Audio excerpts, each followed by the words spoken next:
बच्चों, आपको बताया गया है कि हमारा संस्कार कैंपेन चल रहा है। संस्कार कैंपेन में हम आपको रोज एक स्टोरी सुनाते हैं जिसमें एक सीख मिली होती है, और ये सीख कैसी होती है जो आपको अपनी जिंदगी भर याद रखनी है, उसको अपने जीवन में उतार लेनी है। तो आज की जो हमारी कहानी है, उस कहानी का नाम है सुंदर गांव। ये कहानी आपको कहाँ की लग रही है? किसी गांव की कहानी लग रही है आपको? अच्छा, इस गांव में ऐसा क्या होगा जो गांव का नाम सुंदर गांव पड़ा? ये गांव बहुत सुंदर होगा, है ना? सुंदर कैसे होगा? दिखने में? नहीं, साफ सुथराई होगी वहाँ पर, है ना? और लोग मैम बहुत अच्छे होंगे, सच बोलते होंगे, वेरी गुड। और कैसे हो सकते? और हाँ, झूठ नहीं बोलते होंगे, किसी की मदद करते होंगे, वेरी गुड। और क्या हो सकता है? ईमानदारी से रहते होंगे। हाँ, शाबाश, ईमानदारी से रहते होंगे। तो ये बिल्कुल सही पहचाना आपने। ये ऐसे गांव की कहानी है जहाँ पर सब लोग सुंदर हैं। सुंदर का मतलब ये नहीं कि खूबसूरत है, सुंदर का मतलब क्या? दिल से सुंदर है। एक गांव है जो बहुत सुंदर है, सब लोग बहुत सीधे हैं, ईमानदार हैं, सच बोलते हैं, बेईमानी नहीं करते हैं, झूठ नहीं बोलते हैं, किसी का दिल नहीं दुखाते हैं, झगड़ा नहीं करते हैं, चोरी नहीं करते हैं। सब लोग बहुत सीधे हैं और शांत स्वभाव के हैं। दूसरी बात, वहाँ के लोग एक दूसरे से मिलजुल कर रहते हैं, कभी कोई लड़ाई झगड़ा नहीं करता। किसी को कोई परेशानी होती है तो दूसरा उसकी मदद करने के लिए आ जाता है। वहाँ के गांव वालों को पेड़ पौधे लगाने का भी बहुत शौक है। उस गांव के लोग खूब सारे पेड़ पौधे लगाते थे, इसलिए गांव हरा भरा भी हो गया, और हरा भरा होने के कारण वो गांव सुंदर दिखने लगा, इसीलिए उस गांव का नाम भी पड़ गया सुंदर गांव। अब क्या हुआ, एक बार गांव में एक मेला लगाया गया। सब लोगों ने सोचा कि गांव में एक मेला लगाया जाए। गांव में एक मेला लगाया गया।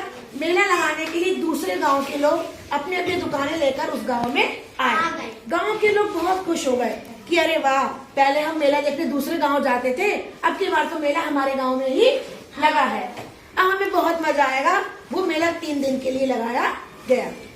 सब लोग बहुत खुश हो गए। दूसरे गांव के लोग भी सुंदर गांव देखने के लिए दुकानें लेकर आए। कोई चाय की दुकान लेकर आया, कोई कुरकुरे वगैरह की दुकान लेकर आया, कोई खिलौनों की दुकान लेके आया, कोई कपड़ों की दुकान लेके आया, कोई फल मेवा सब्जी की दुकानें लेके आया, कोई मिठाइयों की दुकान लेकर आया, पेप्सी की भी। इस तरीके से मेला सज गया। और मेले में क्या होता है बच्चों के लिए? झूले। तो मेले में झूले भी लगे, झूले लगे, खिलौने लगे। बच्चों ने झूलों पे आना, चाउमीन के ठेले लगे, खिलौने लगे। तो वहाँ पर बच्चों का इंतजाम भी था। बच्चों के लिए झूले थे, खेल खिलौनों थे, चाउमीन के ठेले थे। तो बच्चे भी खूब मस्त थे। 3 दिन बच्चे खूब मजे से क्या करने गए? मेला देखने के लिए गए। और उस गांव के बड़े बूढ़े लोग भी मेला देखने के लिए गए। उसी गांव में एक बूढ़ी औरत रहती थी बेचारी, जिसको आंखों से थोड़ा सा कम दिखाई देता। एक बूढ़ी औरत थी, उसका मन भी होने लगा कि हम भी मेला देखने जाएंगे। तो गांव के लोग तो बहुत मिलनसार थे, आपको पहले बताया जा चुका है, सब मिलकर रहते थे, यही बताया जा चुका है। तो क्या हुआ, तीनों ही दिन उस औरत को कभी कोई मेला दिखाने ले गया, कभी कोई दिखाने ले गया, कभी कोई दिखाने ले गया,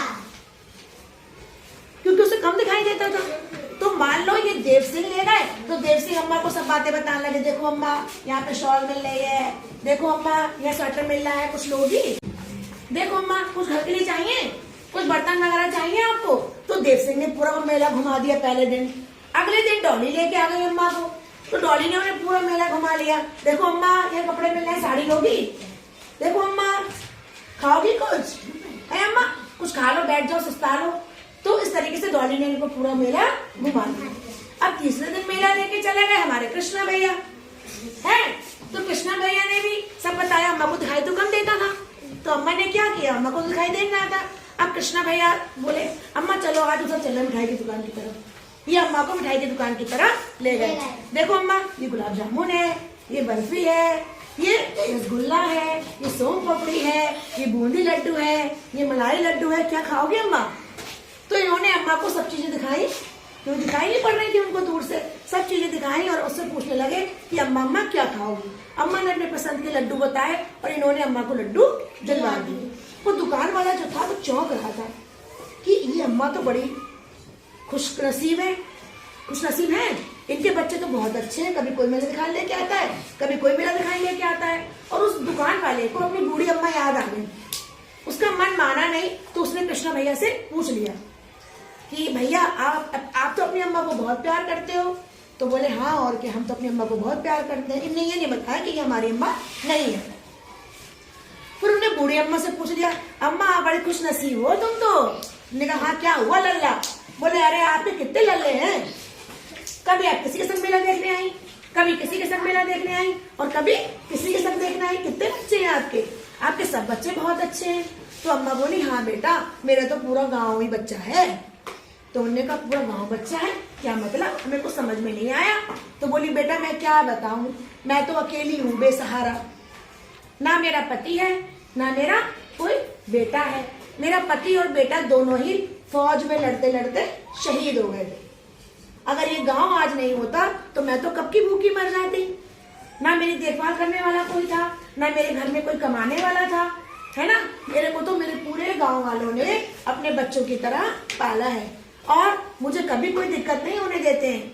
मैं जहाँ चाहती हूँ वहाँ खाना खा लेती हूँ जाके, जहाँ चाहती हूँ वहाँ मुझे कपड़े दिलवा देता है, जहाँ चाहती हूँ वहाँ मैं सो जाती हूँ। ये जो पूरा गांव है वो ही मेरा बहुत सगा है और सभी मेरे बच्चे हैं। तो उन्होंने कहा हाँ अम्मा वास्तव में ये गांव तो वास्तव में सुंदर है।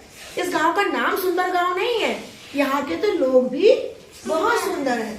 सुंदर कैसे है, तन से नहीं है, सुंदर कहाँ से है, दिल से सुंदर है, मन से सुंदर है, सच्चे हैं, ईमानदार हैं, एक दूसरे से प्यार करते हैं, एक दूसरे को सम्मान देते हैं, इज्जत करते हैं, है ना।